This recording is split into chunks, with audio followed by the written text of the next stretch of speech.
think 24 out of 42 dropbacks, he was under some sort of duress or some sort of pressure. It had to get out of there. And again, still no answers regarding Daniel Jones. He took off, made a couple nice runs, made a couple nice throws. He's not even looking at Kenny Golladay at all. I mean, he's not.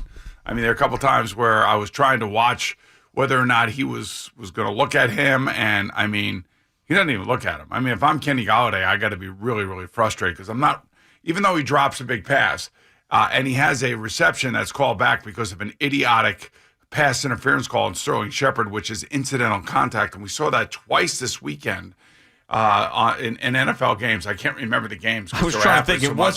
It wasn't the Jet game, was it? It may have been the Jet game. Yeah. It might have been. There was another one, too. And these are incidental contacts down the field where the receiver's trying to get somewhere.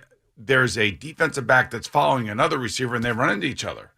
And it's not like that wide receiver like last night. Sterling Shepard wasn't looking to run into Trayvon Diggs. He wasn't. And, it was a big play in the game. It was going to be a 24-yard gain. It was going to be Kenny Galladay's first catch of the game.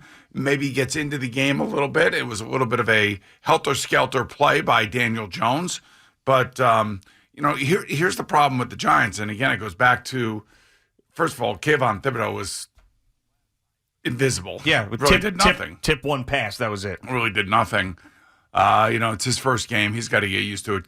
Evan Neal has got to work on his feet. He's got to work on his angles. He's got to understand what he's trying to do. And Daniel Jones can help some. There's sometimes we got to plant that back foot. You got to climb in the pocket. He tried to do most of that last night, but one of those sacks he was completely oblivious to it. And then another sack, there was a guy coming off the right side, and you could see the offensive line didn't turn out to get him when they were there responsible to get him. But again, Daniel Jones had no awareness that there was a guy coming unblocked, even though he thought he was going to be blocked. So it wasn't really his fault, but it kind of magnifies kind of a little bit of that lack of like spatial awareness that you need to have when you're a quarterback and understand who's coming and who's not coming. But look, man, the Cowboys were beat up all over the place last night. They were missing 4 or 5 of their starters, and DeMarcus Ware didn't come back into the game anyway. And Micah Parsons didn't have a sack, but he was disruptive. There's no question about that. But you lost to a backup quarterback. Well, and, CeeDee Lamb dropped the pass early in the game that should have been a touchdown. But this backup quarterback is now 3-0. I mean, you got to give him a little credit for being able to win in the league. I am giving him a huge amount of credit, and I'm giving Mike McCarthy a huge amount of credit because this is where coaching comes in. This is where you find out whether or not your coach can win with a backup quarterback. And now he's 2-0 this year, and the kid has played really good. I mean, and I don't know if you saw this, my man Steve Young did a really good job in pregame last night talking about Cooper Rush and his release point and how quickly he gets rid of the ball as compared to Daniel Jones. It's like Cooper Rush has got the fastest release in football, and Daniel Jones has got the slowest. From snap to letting the ball go out of your hand. It's so important, and I always say this, that the quarterback can help the offensive line. Now, I will also say that Daniel Jones, without Sterling Shepard down, what are they going to do at wide receiver? I mean, David Sills falls down or trips and falls on the interception. Again, not Daniel Jones's fault, but it just – did you have any sort of confidence that they were going to come back and tie the game? No, of course not, especially where they got the football. There was no way they're going to drive all the way down at that point, and Daniel Jones is going to put together a drive to tie the game. No, and this morning is, for all those Daniel Jones defenders that are still out there, this morning isn't about Daniel Jones losing the game. And I know there was a couple beat writers, including Art Stapleton, was giving him credit last night, and there was pressure on him, and he played well, all of this stuff. But the fact remains that Daniel Jones, with what we've seen from him the 3 previous years and the first 3 games of this season, is probably not going to be the Giants quarterback past this year. They scored 16 points, man. I mean, he would have to put together a top 10 season in the NFL for the Giants to give him a contract next year. They didn't draft him. He hasn't shown enough. He hasn't stayed healthy. He's not progressing enough. Brian Daboll and Joe Schoen were essentially stuck with him for a couple of reasons. One, the owner wanted to give him a chance because he said in his own words, we've done everything to screw him up. And two, they were in a massive cap situation, and they really couldn't do anything else, and they weren't going to draft a quarterback because they didn't like any of the quarterbacks in this draft. I would have loved to see with their 2 first-round picks if there were better quarterback prospects in this draft, what the Giants would have done. I believe they would have drafted one of them, but because this wasn't a huge quarterback draft, they did not, and they went with Kayvon Thibodeau and Evan Neal. But, and I'm not trying to crush Daniel Jones this morning, but he's not going to be the quarterback next year. And I don't know if Saquon Barkley, and he has a great touchdown run last night, I don't know if he's going to be here either. So what these guys are trying to do is rebuild and win at the same time, and they've done a nice job of that so far. But this team is going to look remarkably different next year. So that's why it's tough to evaluate a game like last night. Because I don't think Kenny Golladay is someone that's in their future. I don't think Daniel Jones is in their future. I'm not sure if Saquon Barkley's in their future. And the 2 rookies they just drafted looked terrible last night.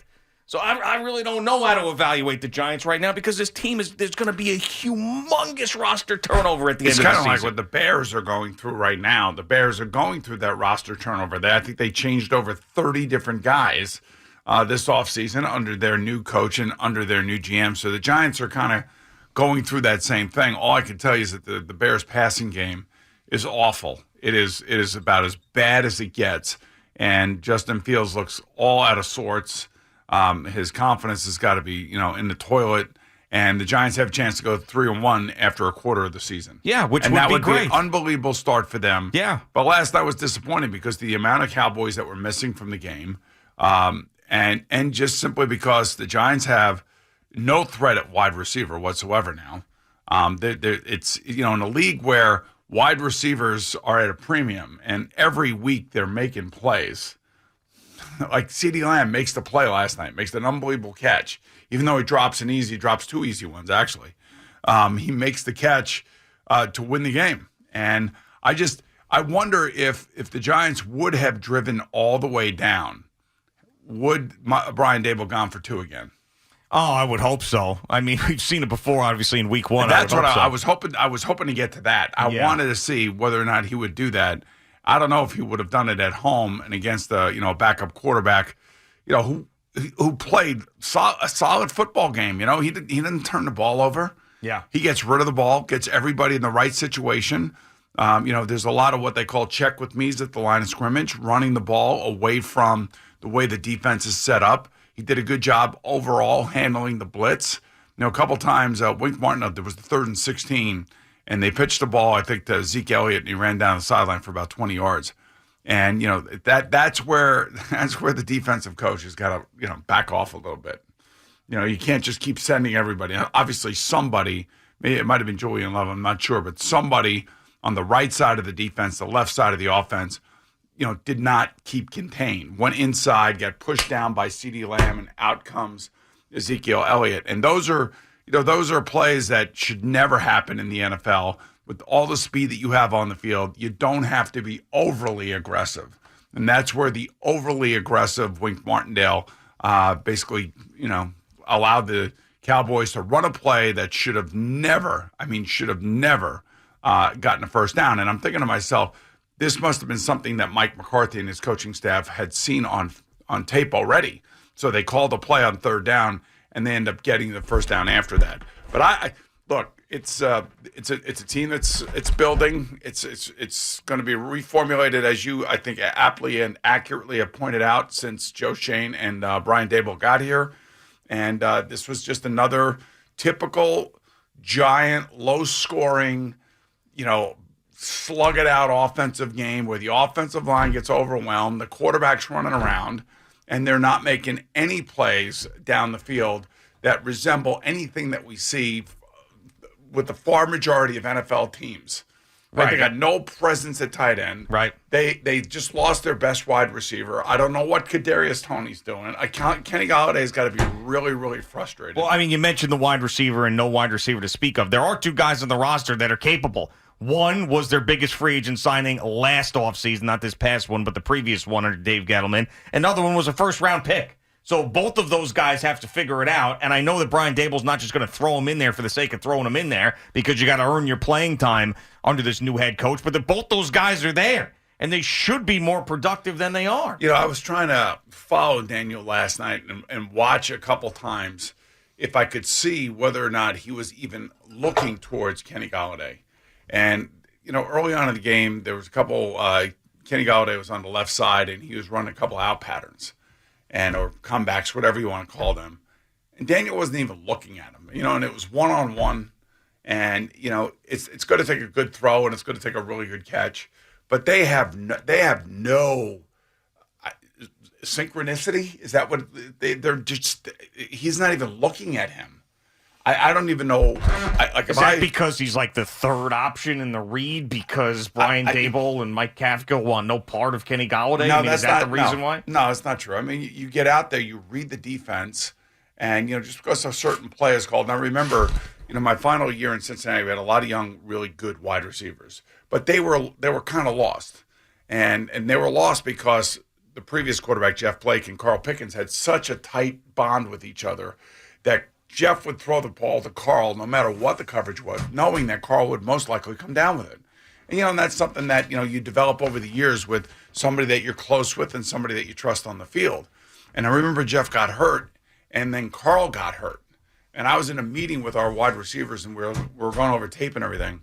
And I said to each guy, I said, if I call 78X hook, and you're the flanker, and you don't hear your name called, you better run your damn route.